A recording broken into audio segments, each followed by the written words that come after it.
네, 할렐루야. 네, 주님 안에서 만나 뵙게 되어서 진심으로 반갑고 초대해 주셔서 감사드립니다. 너무 환대해 주시고 우리 구목사님께서 극찬을 해 주셔가지고 몸둘 바를 모르겠습니다. 부족하지만 하나님께서 이 시간 저와 여러분들을 통하여서 주시는 말씀이 우리의 삶의 길이 되고 양식이 되어 힘을 얻고 하나님을 기쁘시게 하는 우리 모두가 되었으면 좋겠습니다. 주님 안에서 늘 평안하시고 성령 충만하시기를 축복합니다. 하나님께서 말씀 위에 바른 교회를 세우시고 우리 구목사님을 부르셨어요. 그쵸? 그래서 우리 구목사님을 통하여서 생명의 양식이라 불려지는 하나님의 말씀을 매주마다 여러분 드시고 계시는데요. 목사님이 말씀을 잘 차려주시면서 여러분들이 잘 받아 드시고 계시는지 모르겠습니다. 하나님 말씀 계속 잘 받아 듣고 계시죠? 우리 육아를 하시는 분들은 잘 아실 거예요. 한번 우리 자녀들 한번 보세요. 아이들이 어떻게 자랐습니까? 우리 아이들 어떻게 자랐어요? 그냥 아이들이 가만히 있는데 엄마가 아빠가 이렇게 밥을 한 숟갈 한 숟갈 떠먹여 주니까 아이들은 그 밥 먹고 그냥 스스로 컸잖아요. 물론 하나님께서 키워주셨지만 저도 그렇고 우리 어르신들도 그렇고 우리 아이들도 그냥 밥 먹다 보니까 자라나게 된 거예요. 근데 엄마나 아빠가 아이들에게 밥을 먹일 때 그냥 숟가락만 떠서 입에 먹이면 재미없잖아요. 그래서 막 교감을 하고 소통을 하면서 이야기하죠. 아이고 잘 먹는다 내 새끼, 아 이쁘다 사랑해 하면서 이렇게 막 아이들이 먹고 귀로 들으면서 이렇게 성장하지 않겠습니까? 이러면서 소통과 교감을 통해 관계를 통하여 우리 아이들이 자라나게 되는 것입니다. 그런데 생각해보면 하나님 앞에서 우리도 어떤 존재이죠? 하나님 앞에서 우리도 자녀인 거잖아요. 우리도 하나님의 자녀이고 하나님을 뭐라고 우리가 고백하죠? 하늘에 계신 우리 아버지, 하나님을 아버지라고 고백된 관계를 갖고 있습니다. 그래서 이 자녀는 하나님의 말씀을 생명의 양식이라고 먹고 그 말씀을 들으면서 자랄 때 하나님이 우리를 키워주고 계신다라는 것을 우리는 믿고 고백합니다. 그래서 매주 말씀을 드시면서 저와 여러분들의 믿음과 신앙도 그리고 교회를 사랑하고 섬기는 그 마음도 자라고 계시리라고 저는 믿습니다. 오늘 이 자리에서 참 많이 은혜를 받았습니다. 그래서 우리 구목사님을 통해서 매 주일마다 수요일마다 그리고 오후에 신학 강좌들을 통하여 말씀을 계속 먹여주고 계실 때 여러분 잘 받아 드시기를 축복해요. 그럴 때 가끔 생각나는 게 뭐죠? 간식도 먹고 싶고 외식도 하고 싶은데 이 시간 제가 그 간식의 역할로 오게 된 거예요. 구목사님을 통하여 집밥 같은 말씀을 매일같이 믿음으로 드시면서 여러분 한 분 한 분이 더 건강해지셨으면 좋겠고 저를 통하여서는 오늘 외식했다 생각하는 마음으로 편안하게 말씀을 들어주시면 좋겠습니다. 이제 편안하게 말씀을 좀 나눠볼게요. 먼저 우리 옆에 계신 분들을 좀 바라보시면서 이렇게 좀 축복해 주셨으면 좋겠어요. 한번 알든 모르든 손을 내미시든 손을 잡아주시든 축복해 주시죠. 하나님께서 당신을 책임져 주십니다. 시작. 네. 하나님께서 저 여러분 그리고 우리 바른교회 우리 손잡는 교회 모두를 책임져 주십니다. 한 번만 더 같이 축복해 주시면 좋겠어요. 주님 안에서 승리는 우리의 것입니다. 시작. 주님 안에서 승리는 우리의 것입니다. 할렐루야. 이 은혜를 다 주신 줄 믿습니다. 여호수아를 읽어보면 아시겠지만 크게 두 부분으로 여호수아서가 나눠지게 됩니다. 하나는 정복하는 이야기, 하나는 그 정복한 땅을 분배하는 이야기로 나눠집니다. 그리고 마지막 뒷부분에는 여호수아의 고별 설교로 여호수아가 맞춰지게 되죠. 여호수아서를 읽어보셨겠지만 1장부터 12장 그 말씀의 내용은 굉장히 한 편의 영화를 보는 것 같이 긴박하게 스토리가 흘러갑니다. 그런데 여호수아가 정복하는 것이 무엇이죠? 여호수아가 정복하는 것이 하나님께서 주시고자 하는 그 땅, 이미 그것을 여호수아가 정복하는 이야기입니다. 그런데 이 하나님께서 약속을 하신 것이 있습니다. 그리고 하나님의 주된 관심이 여러분 뭔지 아세요? 하나님의 주된 관심.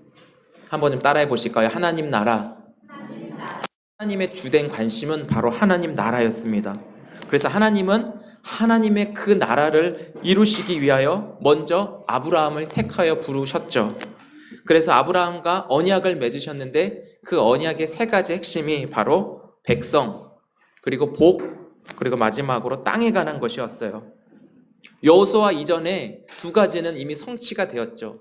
백성에 관한 것, 땅에 관한 것은 성취가 되었는데 한 가지 남은 것이 있다면 바로 땅에 관한 것이었습니다.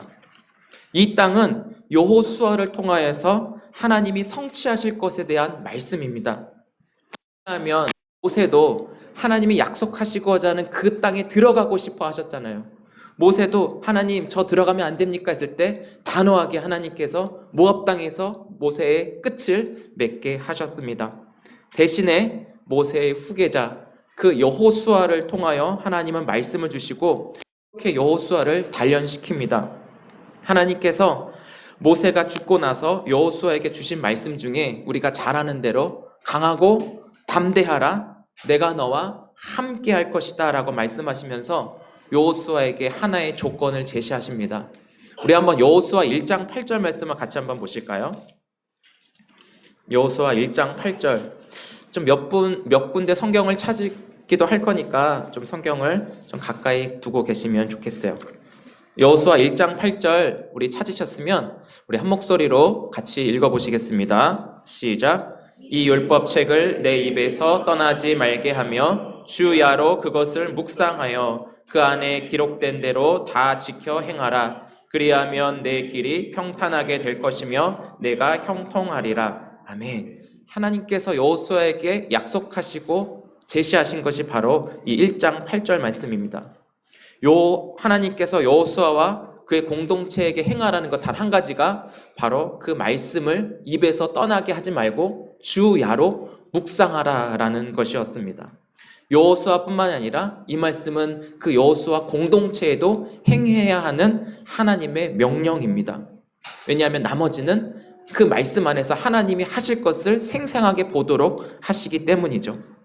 만약 이 말씀이 없었다면 여호수아도 없고 그리고 하나님의 뜻도 이루어지지 않았을 것입니다. 그렇지만 여호수아는 무엇을 붙잡았죠? 한번 따라해 보실까요? 말씀. 여호수아는 이 말씀을 붙잡았습니다. 하나님께서 모세처럼 여호수아도 큰 사람으로 세워주셨고 모세와 함께 있었던 것처럼 여호수아도 함께 하셨습니다. 대표적으로 모세에게 홍해를 가르는 그 기적적인 사건을 여호수아에게는 어떻게 요단강을 가르게 하는 기적적인 그런 사건, 그것을 통해서 함께 하신 하나님을 경험하게 한 것이죠. 이미 하나님께서 주시겠다고 약속하신 그 가나안은 이스라엘에게 주신 거예요. 왜냐하면 하나님의 말씀이 이미 선포가 되었기 때문이에요. 하나님의 입에서 전해진 그 말씀은 하나님 동시에 이루어진다라고 하는 것을 믿게 하신 것이죠. 다만 말씀을 받은 사람들의 그 눈에 보여지거나 아직 손에 잡혀지지 않는 것 뿐이었어요.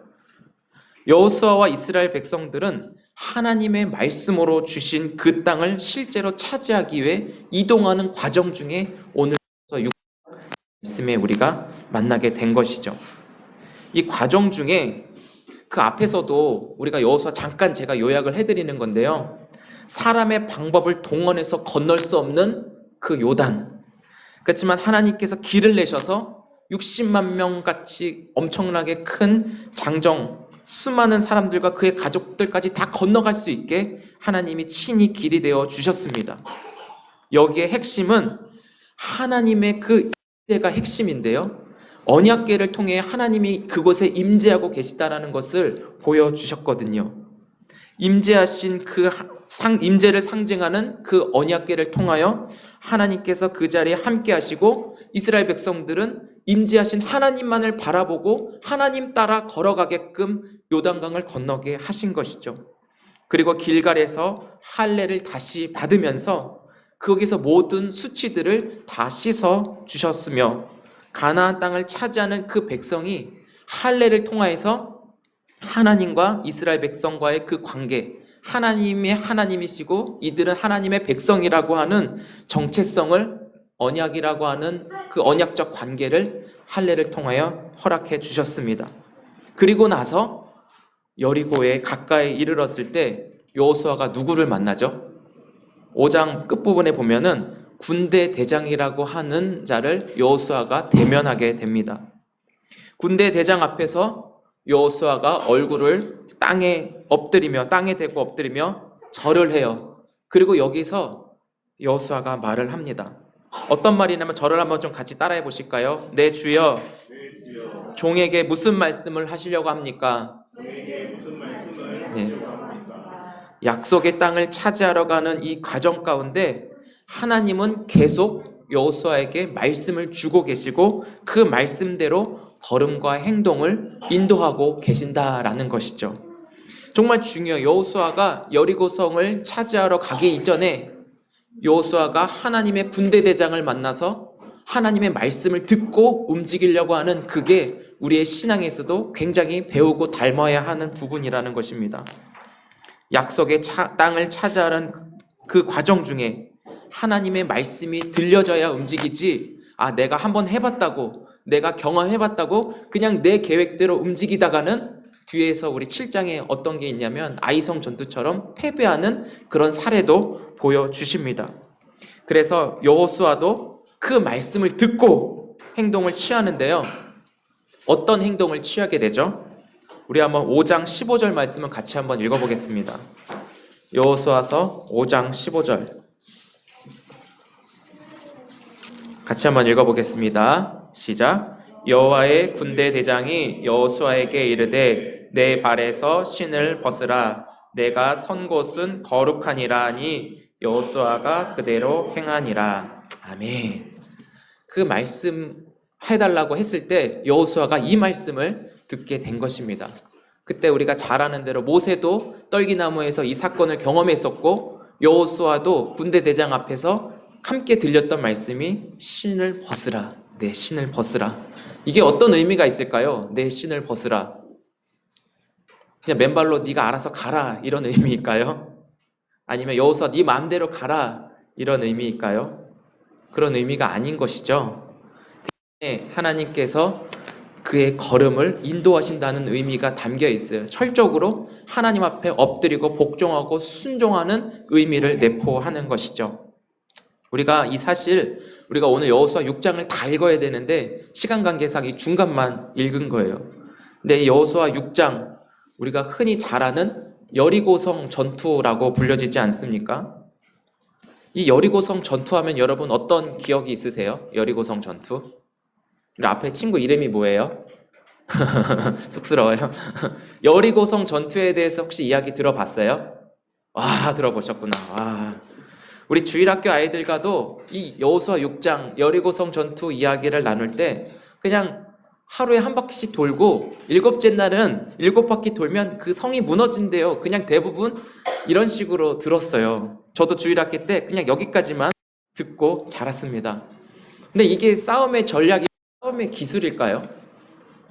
상식적으로 이거는 이해가 되지 않는 그런 싸움이에요.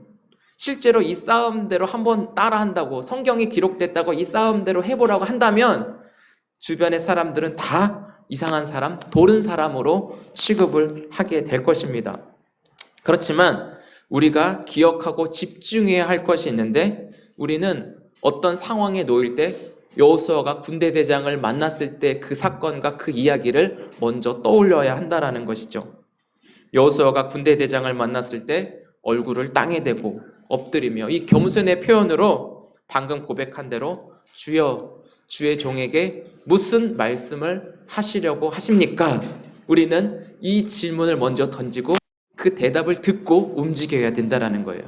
신앙생활도 순서가 있어요. 이 말씀이 임해야 그 말씀을 따라 움직이죠.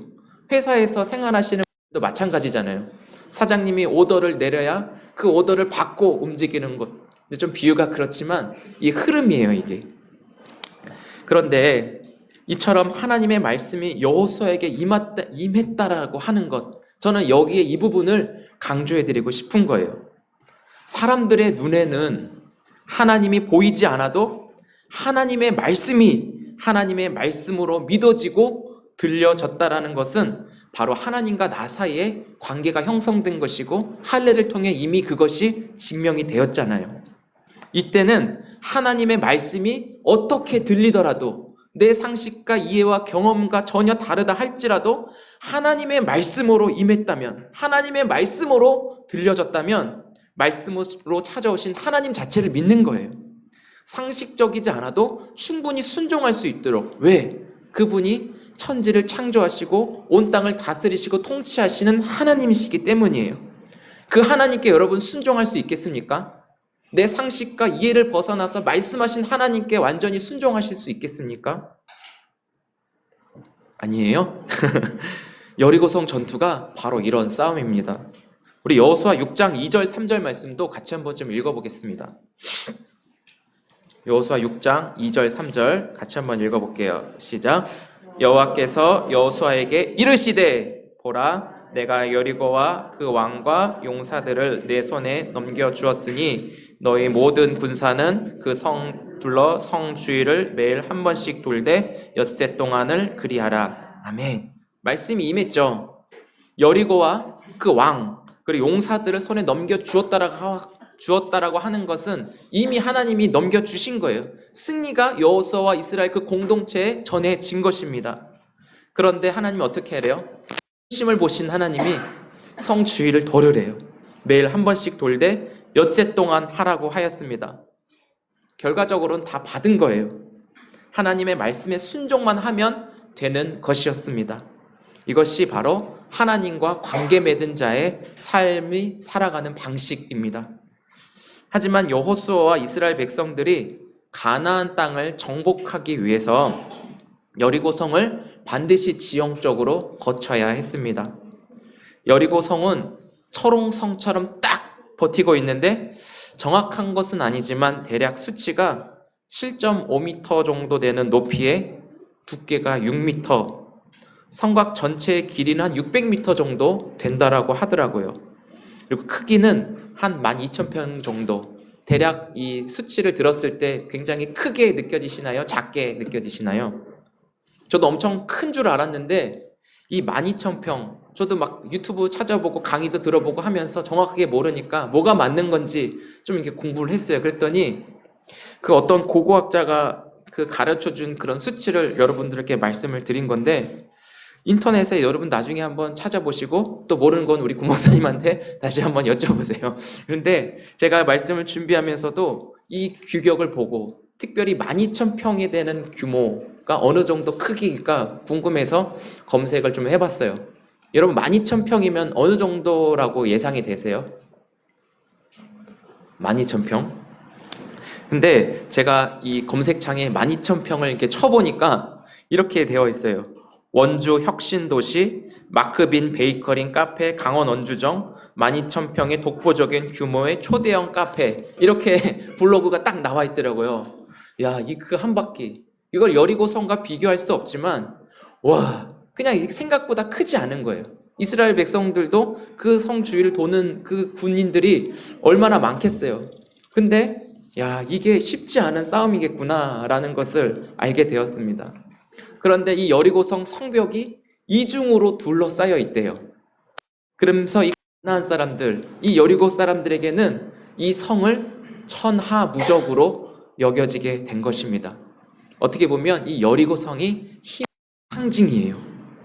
그럼에도 불구하고 여리고 성이 굳건하게 닫히고 출입하는 자가 없는 것은 하나님에 대한 두려움 때문이었습니다. 이전에 여리고 여인 라합에게도 이미 가나안 정복이 된다는 소문이 들어왔어요. 그 라합이 얘기했을 때 마음이 녹고 감담이 녹는다라는 그런 표현들이 여호수아 2장에 보면 많이 적혀 있거든요. 가나안이 정복된다는 그 소문이 그 여리고 전체에 다 퍼지게 된 것이에요. 여리고 사람들의 마음에 두려움이 심겨진 채 그들은 여리고 성 안에 갇혀 있고 꼼짝하지도 못하고 나와보지도 못하는 그런 상황에 놓여 있게 됩니다. 이런 여리고 사람들의 마음에 두려움을 가진 채 하나님은 하나님의 작전을 시행하십니다. 그게 바로 뭐라 그랬죠? 성을 한 바퀴씩 돌아라. 여리고 사람들은 철옹성 같은 그 성에 그 안에 갇혀가지고 꼼짝달싹 못하면서 그냥 기다릴 수밖에 없지만, 여호수아와 이스라엘 백성들은 그들은 어디에 지금 머물러 있죠? 따라해 보실까요? 하나님의 말씀. 여호수아와 이스라엘 백성들은 하나님 말씀 안에서 하나님이 주도해 가시고 이끌어 가시는 그 싸움 안에 있는 거예요. 이것이 우리가 좀 주목해야 할 부분입니다. 이 전쟁은 하나님이 이끌어 가시고 하나님이 주도해 가시는 싸움이기 때문에 군인들이 참여해야 되는데, 이 전쟁에 누가 들어와요? 제사장, 그리고 그 양각 나팔과 언약궤를 매는 그 제사장들이 전쟁에 참여하고 그들을 앞장 세우십니다. 제사장에게 언약궤를 매게 하고 양각 나팔을 잡고 성 주위를 돌게 하시죠. 근데 주의사항이 한 가지가 있어요. 혹시 발견하셨습니까? 주의사항. 떠들래요? 떠들지 말래요? 떠들지 말고, 말을 하지 말고 입을 다물고 그 주위를 도는 거예요. 혹시 남성분들 다 군대를 다녀오셨죠? 안 다녀오신 분도 계신지 모르겠지만 행군을 해요. 군장 한 20km, 30km 군장을 매면 그때부터 입이 그냥 말하지 않아도 그냥 말이 입에서 새어나온다는 표현 혹시 아세요? 무거워. 죽겠다. 물 없어. 얼마나 남았으면서 그냥 입에서 말이 새어나온다는 표현이, 저도 군대에서 한번 경험을 해봤거든요. 근데 하나님도 그 상황을 아신 거예요. 언제? 출애굽 1세대 그 백성들이 그 광야에서 가데스 바네에서 이미 죽음을 경험했을 때 왜 그들이 죽음을 경험했어요? 불평, 원망, 그들이 원하는 것을 얻지 못했을 때 탐욕 가운데 이스라엘 백성들 1세대가 다 죽음을 맞이했잖아요. 여호수아와 갈렙을 빼고. 하나님은 그것을 기억하셨던 거예요. 여호수아와 이스라엘 백성들이 이 여리고성을 돌면서 철저하게 입술을 막으셨습니다. 단지 입술을 막고 무엇을 여셨죠? 귀를 열어서 하나님의 말씀만 듣고 하나님께 집중하면서 모든 시선과 생각을 하나님께 고정하도록 입술을 막은 거예요. 이 싸움 가운데 하나님이 어떻게 하실지를 바라보게 하시고 하나님의 일하심을 통해 오직 더 하나님을 알아가는 그런 은혜를 입술을 닫아주게 하신 것이죠. 조금 전에도 말씀을 드렸지만 여리고 성의 크기는 크지 않았어요. 이스라엘 백성들이 도는 인구수가 대략 한 60만 명 정도 그렇게 따지게 되는데, 그 인구수 때문에 여기저기 들리는 소리를 한번 상상해 보세요. 저희가 오늘 아라랑 제 아내랑 같이 운전하면서 교회 오는데 저 아이가 운전하면서 옆에서 쉬지 않고 계속 얘기하는 거예요. 저 한 명 아이가 계속 듣는 것만 해도 저는 설교한다고 너무 긴장하면서 계속 왔는데 쉬지 않고 얘기하는 그 아이가 때로는 조용 좀 해줘 그 마음속으로 있었거든요. 근데 60만 명이나 되는 그 사람들이 힘들어, 짜증나, 언제 끝나, 그만하고 싶어. 그런 상황을 생각해 보세요. 여호수아가 정말 감당하기 힘들었을 것 같아요. 하지만 하나님께서 그것을 이미 아시고 막아주신 것 같아요. 언약궤를 중심으로 이스라엘 백성들이 한 바퀴씩 하나님이 함께 하셨죠. 무엇을 보고? 언약궤를 보고 하나님이 함께 하셨다라는 거예요. 첫째 날 돌고 둘째 날 돌고, 근데 둘째 날 아침에 일찍 일어났대요. 그 표현은 뭐냐면은 이들이 싸움에 나가고자 하는 의지를 가지고 일찍 일어나서 그것을 돌았다라는 것이죠. 다음 날 또 돌고 여섯째 날 돌고, 15절에 보니까 다른 날과 다르게 일곱째 날은 새벽에 일찍 일어나 7번을 돌았대요. 이것은 V-Day, 빅토리데이 승리의 날을 이들도 직감을 하는 거죠. 이때 마침 하나님의 사인이 떨어지는 거예요. 외쳐라! 나팔을 불고 그동안 침묵을 쌓아뒀던 것이 터지면서 함성과 것들을 짓밟으러 가는 그 심정이 여러분 생각이 나십니까? 적군을 신나게 물리치러 가는 것. 왜? 이미 그들은 승리가 보장된 사람이니까 가서 그냥 밟으러 가면 돼요. 표현이 너무 좀 그렇긴 한데, 이 승리를 만끽하는 자의 그 기쁨이 지금 저한테도 막 느껴지는 거예요. 근데 여러분, 진짜 승리가 뭔지 아십니까? 그리스도인들에게 진짜 승리가 뭔지 아십니까? 한번 좀 저를 따라해 주시면 고맙겠습니다. 약속하신 말씀을 실제로 누리는 것, 이게 진짜 승리라는 거예요. 이 말씀을 믿는 자, 이게 진짜 승리라는 것. 왜냐하면 모든 것이 하나님의 주도 가운데 이루어졌기 때문이죠.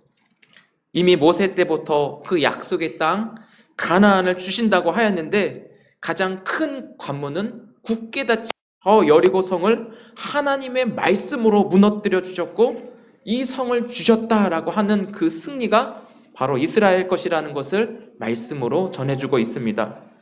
결국 여호수아가 부름받아 사명을 감당할 때 오직 말씀 안에 머물면서 주의 말씀을 밤낮으로 묵상하여 하나님의 다스림을 순종한 것만이 하나님의 승리를 누릴 수 있다는 것을 우리에게 알려주셨습니다. 사랑하는 바른교회 성도 여러분, 하나님은 이미 말씀을 통해 받은 은혜도 저 여러분 가운데 분명히 있으실 거예요. 혹시 하나님께서 여러분들에게 분명한 약속을 주셨고 이미 은혜를 주셨다라고 하셨는데 여러분 앞에 놓여있는 이 여리고성 때문에 주저하고 계시진 않으십니까? 하나님의 말씀을 머리로는 이해하는데 그 말씀을 알면서도 행동을 주저할 때가 우리가 너무 많죠. 하나님 말씀이 주어졌는데 때로는 우리가 오래 교회 생활을 하다 보니까 알긴 알아요. 이 말씀에 대한 경험도 하고 설교도 엄청 많이 들었어요. 그러다 보니 내 생각과 행동과 경험이 먼저 앞서다 보니까 이 하나님의 말씀을 흐릿하게 만드는 경우도 너무 많이 생깁니다. 그럴 때 여러분 이 간격이 생기잖아요. 이 간격을 뭘로 메꾸나요? 한번 따라해 보시죠. 기도. 이 간격을 기도로 메꿔요. 어떻게 기도해요? 하나님의 말씀이 내 안에 실제적으로 누릴 수 있도록 그 말씀을 경험할 수 있도록 우리가 이것을 기도하는 것이죠. 정말 내 생각에는 말도 안 되고 이해도 안 되는 일이 하나님께서 주도하고 강행하시는 일들이 너무나 많아요. 하나님은 변하지 않으시고 하나님 말씀하신 것을 다시 반복하시지 않으세요. 바뀌려면 누가 바뀌어야 돼요? 내가 바뀌는 거예요. 왜? 누가 옳아요? 하나님이 옳으세요? 내가 옳아요? 하나님이 옳으시기 때문에 옳으신 하나님의 뜻에 내가 점점 맞춰가고 교정해 가는 것이죠. 하나님이 옳다는 것을 인정하고 확신한다면 누가 뭐라 해도 하나님께서 말씀하신 그대로를 기쁘고 감사함으로 따를 수 있도록 하나님은 우리를 그렇게 만들어 가고 계신다라는 것이죠. 아무한테나 임하지 않는 그 하나님의 말씀이 내 귀에 생생하게 들려져 내 안에 약속된 그 말씀을 믿게 하시고 완전하게 이루어 가시는 모든 과정이 다 하나님의 은혜잖아요. 이것을 우리에게 주셨기 때문입니다. 제가 목사가 될 수 없는 사람인데 목사가 돼서 이 자리에 서 있는 그 자체가 저는 기적이에요. 저희 가정에서는 예수님을 믿는 사람이 나올 수가 없어요. 근데 저희 친할아버지께서는 강원도 원주에 주지 스님으로 계시다가 얼마 좀 돌아가신 좀 됐고요.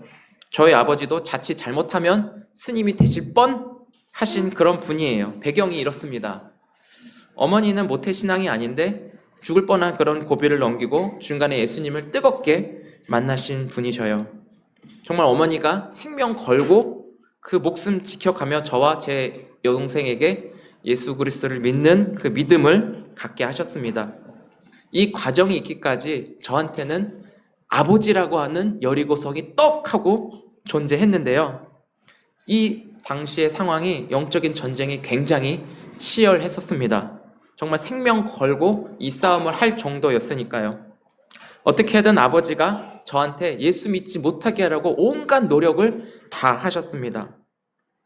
근데 저희 어머니가 저한테 물려주신 것이 하나 있다면 기도의 그 신앙을 물려주셨거든요. 그래서 제가 청년 때 저녁 9시만 되면 저희 교회가 수봉산에 있었는데 그 수봉산에 교회에 올라가서 밤마다 9시에 매일같이 기도했습니다. 예배당에 올라가서 작정하고 기도했어요. 정말 죽기 살기로 하나님, 그때 아버지라고 하지 않고 하나님 저 인간 막 이러면서 저 인간 좀 어떻게 해주세요 라고 하면서 매달리고 기도했던 것 같아요. 주일부터 시작해서 그냥 뭐 40일 작정기도 100일 작정기도 이게 아니라 저 아버지가 바뀌고 여리고성이 무너질 때까지 그때가 작정 기도였던 것 같아요. 청년 시절에는 어때요? 연애도 하고 뭐 놀러도 다니고 젊음을 만끽해야 되잖아요. 어저께는 뭐 한강에서 막 불꽃 축제가 막 몇만 명이 몰려가지고 막 그랬다는데 젊은이들이 다 거기 가 있다 그러더라고요. 그런 젊음을 누려보지를 못했어요. 그냥 밤마다 교회 올라가면 졸면서, 그 당시에는 저희 교회가 새벽 기도가 4시 반에 있었거든요. 그 4시 반까지 졸다가 기도하다가 새벽 예배 드리고 집에 가서 잠깐 눈 붙이고 출근하고 그랬었어요. 근데 한 번은 아버지가 너무 심하게 뭐라고 하는 거예요. 그땐 정말 죽겠더라고요. 그래서 그날도 어김없이 그 마음을 가지고 아버지랑 대적하지 않는 것에 감사하고 하나님 앞에 올라가서 부르짖어 기도했어요. 그렇게 영적으로 타격을 받고 아버지한테 공격을 받을 땐 기도가 더 세지더라고요. 그 말씀이 저한테는 너무 위로가 됐고, 그 기도하면서 하나님의 말씀이 실제적으로 제 안에 풀어지는 그런 경험들이 너무 좋았어요. 막 힘들 때 기도하다가 하나님이 여호수아 6장 이 말씀을 저한테 주시면서 한마디를 하시더라고요. 성현아, 돌아라. 이 얘기를 듣는데 여러분들은 어떻게 반응하시겠어요? 네? 돌으라고요? 근데 저는 정말 이해가 안 됐어요. 그렇게 실제적으로 하나님이 말씀해 주시고 그냥 사람과 이렇게 만난 것처럼 대화한다라는 게 이게 믿기지가 않았거든요. 그때 신학도 하지 않을 때였어요. 근데 하나님께서 저한테 뭘 한 가지를 또 이렇게 보여주시더라고요. 근데 그런 거 안 믿었어요. 왜냐하면 저 합동측 목사고 합동측에서 신앙생활 했기 때문에. 근데 그때는 이런 걸 다 떠나서 굉장히 죽느냐 사느냐 그 문제였기 때문에 기도하면서 하나님이 뭘 보여주셔서 의심하고 점검하면서 그거를 한번 확인해 봤어요. 무엇을 보여주셨냐면 저희 집이 여기 이렇게 있어요. 근데 저희 집 중심으로 무당집이 이렇게 둘러있는 것을 이렇게 보여주시더라고요. 근데 그 무당집이 여러분 뭔지 아시죠? 빨간 깃발, 하얀 깃발 꽂혀져 있는 그런 집들이 저희 집이 이렇게 있으면 이 중심으로 이렇게 있는 걸 보여주는데 저는 안 믿어서 한번 그 동네에 가봤더니 실제로 있는 거예요. 깜짝 놀랐어요. 저희 어머니가 증인이에요. 그래서 하나님이 여기를 돌으래요. 그래서 진짜 여호수아 6장 이 근거를 가지고 월요일부터 시작해가지고 돌았어요. 월요일은 한 바퀴, 화요일 한 바퀴, 수요일 한 바퀴 이렇게 돌면서 저도 이 말씀을 그때는 막 문자적으로도 막 이렇게 믿고 그러다 보니까 입술을 닫고 하면서 돌았죠. 도는데 어떻게 도냐면 그때 막 그 주변에 저희 교회와 주변 분위기가 막 이렇게 대적하면 예수님의 이름으로 명하노니 막 장풍 쏘듯이 막 예수님의 이름으로 명하노니 무슨 철학관 무슨 무당집은 떠나가라면서 제가 막 이러면서 막 돌았거든요. 이렇게 막 돌았는데 정말 한 바퀴 돌고, 주일에는 그러면 제가 몇 바퀴를 돌아야 되죠? 7바퀴를 돌아야 돼요. 7바퀴 도는데 그 거리도 한 바퀴 돌 때 한 30분 걸리더라고요. 7바퀴를 돌면은 몇 분이겠어요? 거의 한 반나절은 진짜 막 돌았어요. 근데 네, 이따가 계산해서 알려주세요. 정말 주일날 같은 경우는 오후 예배까지 다 끝나고 돌았어요. 진짜 이게 돌았는데 그 중간에도 슈퍼가 있는데 슈퍼 아저씨가 이렇게 난닝고 있고 항상 거기 나와 계시는 거예요. 제가 이렇게 계속 그냥 도니까 이 아저씨가 저도 굉장히 이상한 사람으로 보고 돌았나 할 정도로 막 이랬거든요. 근데 7일 되고 나도 외칠 준비하고 있는데 우리 아버지는 변하지가 않고 이 무당집도 떠나가지가 않는 거예요. 근데 우리는 성경의 결말은 알고 있잖아요. 과정 내일은 모르지만 결말은 알고 있기 때문에 그 끝에 반드시 하나님이 무너뜨리시고 아버지도 바꿔주실 거라는 그 믿음만 가지고 돌았어요. 근데 돌다 보니까 6개월 도니까 무당집이 하나 둘씩 다 떠나가더라고요. 정말 말하지 말라고 해서 그 말씀 그대로 믿었어요. 그러면서 이렇게 돌다 보니까 진짜 막 창피함을 무릅쓰고 무안함을 무릅쓰고 도는데, 하나둘씩 다 떠나가면서 이제 아버지가 변해야 되는데 아버지는 안 변하는 거예요. 아버지는 더 완강하고 더 나를 죽일 듯이 막 협박하고 몰아붙이고 막 그래요. 근데 시간이 지나가고 무당집이 다 떠나가고 시간이 지나가니까 아버지가 좀 차도가 있고 변화가 있기 시작하더라고요. 그러면서 이 말씀을 통해 제가 좀 겪은 이야기를 좀 해야 이런 얘기를 해야 사람들이 좋아하는 걸 알기 때문에 한번 좀 넣어본 거예요. 근데 정말 그 하나님의 말씀을 실제적으로 경험하는 그런 연습들을 해보는 것도 너무 필요한 것 같아요.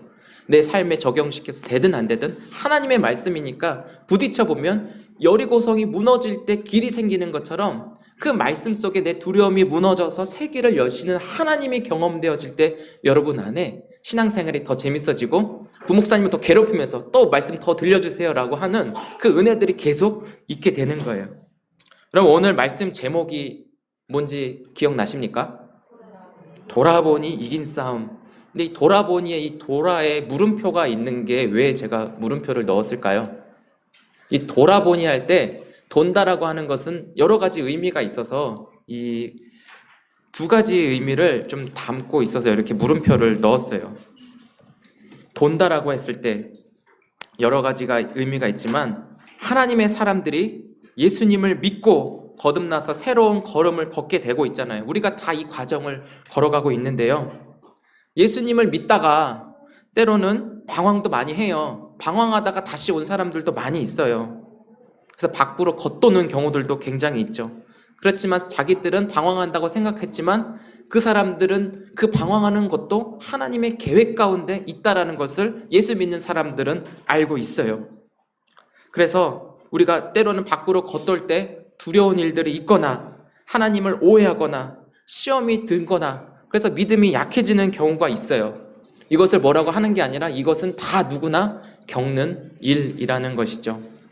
하지만 여리고 사람들은 무너지지 않을 것 같은 여리고 성을 믿다가 무너져서 처절한 경험했잖아요. 우리 모두는 교훈을 삼아야 돼요.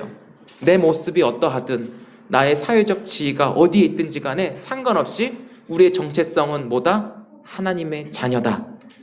정말 인생에서 돌고 돌아 하나님의 말씀이 들려지고 그 말씀이 임하는 곳으로 여러분 부름받아 이곳으로 오셨잖아요. 그 말씀이 불러주셔서 우리의 그 심령을 두드리시고 다시 하나님께로 나아가도록 하나님께서 부르셔서 여기로 인도하셨잖아요. 하나님의 뜻 가운데 인도함 받고 계신다는 그 자체가 우리는 이미 승리한 자의 삶, 승리자의 걸음을 걸어가고 있는 것입니다. 사랑하는 바른교회 성도 여러분, 지금 이 자리에 여러분들의 지나온 걸음을 한번 되돌아보십시오. 두 번째 돌아보는 거예요. 겉도는 것과 그리고 지나온 걸음을 돌아보는 것. 나 같은 죄인을 위하여 하나님은 아들 예수 그리스도를 죽게 하시고 나를 살리셨습니다. 내 안에 지금 여러분 누구 생명으로 지금 존재하고 있어요, 여러분? 내 생명이 아니라 예수 생명으로 지금 우리가 살고 있는 거예요. 그 예수 생명으로 이 땅에 임한 하나님을 나라를 누릴 수 있는 것, 그게 진짜 승리이고 성공 아닙니까? 하나님의 사랑으로 하나님이라는 값을 우리에게 지불하셔서 저와 여러분들이 하나님의 자녀로 완전한 승리를 보장받아 승리자라는 정체성만 여러분 빼앗기지 않기를 주의 이름으로 축복해요. 그래서 우리가 내 모습 이대로 세상 사람들과 여러분 비교하지 마세요. 여러분은 여러분 자신이에요. 하나님의 자녀고 하나님의 형상대로 빚어져서 하나님의 사랑을 받아 누리는 사람들입니다. 그래서 날마다 내 모습이 난 왜 이러지가 아니라 내가 이런 생각이 들 때마다 하나님의 말씀으로 나를 점검하여 내 생각과 뜻을 하나님의 뜻에 맞춰가는 훈련과 연습을 해주시기를 부탁드립니다. 세상의 상식과 경험과 방법보다 더 탁월하신 하나님의 말씀에 귀 기울이며 순종할 수 있는 영적인 몸을 만드셨으면 좋겠어요. 피트니스 가서 헬스하면서 그런 몸을 만들듯이 그걸 떠올리며 내가 더 하나님의 말씀에 순종할 수 있는 그 몸을 만드는 것이 이 바른교회에서 여러분들이 해야 할 숙제인 것 같아요. 이것이 또한 그리스도인들의 승리하는 비결입니다. 전쟁은 내가 하는 게 아니라 누가 하시기 때문에?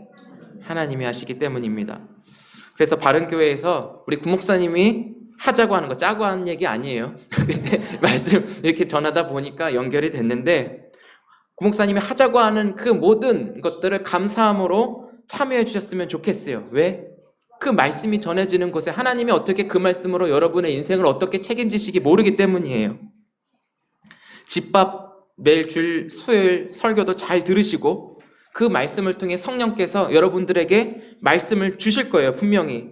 그 말씀이 여러분 가슴속에 새겨져 지워지지 않기를 주의 이름으로 축복하고요. 오후에 그 신학 강좌를 하신다고 하는데 그 시간을 통하여서 또 그 소리 그게 아니라 그 말씀 그 배우는 시간들을 통해 여러분들이 주목할 것이 무엇이냐면 과연 하나님이 어떤 분이신가, 하나님이 어떤 분이신가를 배우고 익히고 맛보고 알아가면서 우리 삶 속에 그 하나님이 나와 함께 하신다는 믿음으로 나는 이미 승리했음을 선포하며 살아갈 수 있기를 바랍니다. 지나온 삶의 시간들을 돌아보니까 내 인생 전체에 하나님이 다 하셨습니다. 내가 주님 안에 나의 연약함을 고백하고 하나님의 도우심을 구할 수 있는 관계만으로 승리한 하나님의 자녀가 누릴 수 있는 특권을 이 땅을 살아가면서 마음껏 누리실 수 있기를 바랍니다. 하나님과의 1:1 관계에 더 깊어지는 일에 여러분들의 삶이 들여진다면 내 앞에 놓여있는 그 여리고성을 무너뜨리고 약속 같은 은혜를 다 받아 누리시지 않겠습니까? 그것은 하나님과 여러분들 사이에 분명한 약속이 있을 것이에요. 그렇지만 내가 감당할 수 없는 것도 하나님의 말씀으로 해나가신다는 것을 믿고 하나님께 여러분 받아 누리시는 한 주간이 되셨으면 좋겠습니다. 그래서 지금 이 순간에도 하나님 말씀 자체에 기쁘게 반응하며 감사함으로 나눌 수 있다면 이게 진짜 승리입니다. 이번 한 주간의 삶 속에서도 저 여러분들이 있는 그 자리에 하나님의 말씀이 들려져 나도 순종할 수 있다라는 그 믿음이 저 여러분들에게 주님 주신 선물이고 축복이고 감사함으로 채워지는 복된 한 주 살아갈 수 있기를 주의 이름으로 축복합니다. 우리 끝나니까 아싸 막 이렇게 나오는 친구들이 있는데 잠깐 기도하겠습니다. 좋으신 하나님 아버지, 귀한 바른교회에 불러주셔서 부족하지만 하나님 말씀 나누게 해주셔서 감사합니다. 하나님의 말씀이 우리의 길이고 생명이고 양식이 되어주셔서 그 말씀으로 우리를 책임져 주시는 하나님 사랑 안에만 머물 수 있도록 인도하여 주옵소서. 어린아이들부터 우리 어른들에 이르기까지 함께 모여 예배하는 이곳에 늘 주님이 머물러 주시고 주님의 기쁨의 강만이 흘러넘치게 하여 주셔서 이곳에 온 모든 자들이 주의 말씀 듣고 함께 예배하며 저는 자들이 걷게 되고 눈먼 자들이 눈을 뜨고 사랑받지 못한 자들이 사랑받으며 모든 것이 다 해결되어지는 거룩한 하나님의 나라의 시작이 될 수 있도록 이 바른 교회를 축복하여 주옵소서. 하나님, 목회하는 우리 구재일 목사님과 사모님 두 분에게 영육간의 강건함과 성령의 충만함과 하나님의 은혜가 날마다 공급되어 주셔서 그 사랑으로 맡겨주신 귀한 성도님들 섬기고 아끼고 돌볼 때 부족함 없도록 하나님이 채우시고 하나님께서 함께 하신다는 것을 두 분 가운데 늘 기억하며 감사함으로 감당할 수 있도록 도우시옵소서. 모든 필요를 채워주시고 교회를 통하여 모든 분들이 하나님의 얼굴을 바라보는 복된 교회로 하나님 앞에 모든 성도들이 바르게 자라갈 수 있도록 한 분 한 분을 보살펴 주옵소서. 오늘 이 말씀으로 한 주간의 우리의 삶도 책임져 주시고 우리 앞에 놓여있는 그 여리고성 내 힘으로 해결하는 것이 아니라 하나님 말씀으로 돌아가 하나님이 하실 것에 대한 그 약속들을 확인하고 담대하게 전진하는 믿음의 사람들로 살아가게 하옵소서. 감사드리옵고 예수님의 이름으로 간절히 기도드립니다. 아멘.